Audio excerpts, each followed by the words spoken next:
Well, I think there are two separate issues here, right? Aid and our own military interventions in the world. I think a lot of the misconceptions about aid, as you point out, stem from the assumption that the United States really has a very large aid program. In fact, that's simply not true.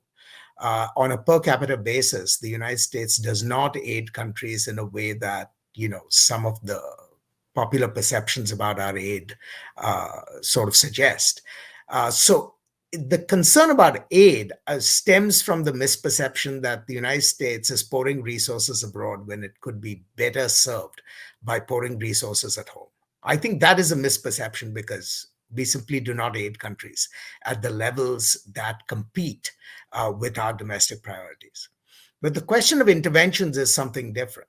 I think the big problem with interventions over the last 2 or 3 decades is that the American public appears to not understand what the logic of these interventions are and how they advance concrete American interests.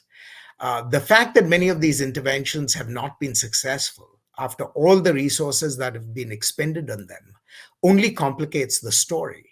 But to my mind, it's the concerns about military interventions that often are unsuccessful, that invariably are very expensive, that actually pose the real trade-offs that Americans ought to worry about, which is, the many trillions of dollars spent on wars, for wars that did not appear to advance any specific American interest or were not capable of mitigating, any threats that the body politic feels.